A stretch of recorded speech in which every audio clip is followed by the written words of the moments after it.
Baru-baru ni aku balik kampung. Macam biasa, dalam kereta memang ada satu kabel je. USB-A ke USB-C. Standard lah kan. Aku ingat semua benda dah settle. Sekali tu, tengah-tengah dalam perjalanan balik tu, iPad anak aku habis bateri. iPad tu dah lah pakai yang kabel lightning tu, yang iPhone yang lama punya kan. Dalam kereta aku tak ada langsung kabel lightning tu. Terus jadi satu hal dah.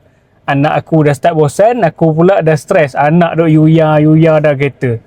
Masa tu aku duk fikir, kenapalah aku tak pernah beli kabel yang boleh guna semua sekali. Lepas tu aku scroll TikTok, aku jumpa satu kabel ni. Ni kabel ni 4-in-1 tau. Dia ada USB-A, USB-C, Lightning, siap boleh jadi USB-C to USB-C. Maksud dia satu kabel ni boleh guna untuk iPhone, Android, iPad, powerbank, semua sekali. Dan part ni paling aku suka. Harga dia bawah RM20 je waktu promo. Tak payah dah beli kabel banyak-banyak. Tak payah nak berserabut berselirat dalam kereta. Kalau korang jenis selalu travel atau ada anak kecil dalam kereta yang suka main iPad, main phone tu, better standby. Standby satu benda ni, satu kabel ni. Link aku letak kat bawah.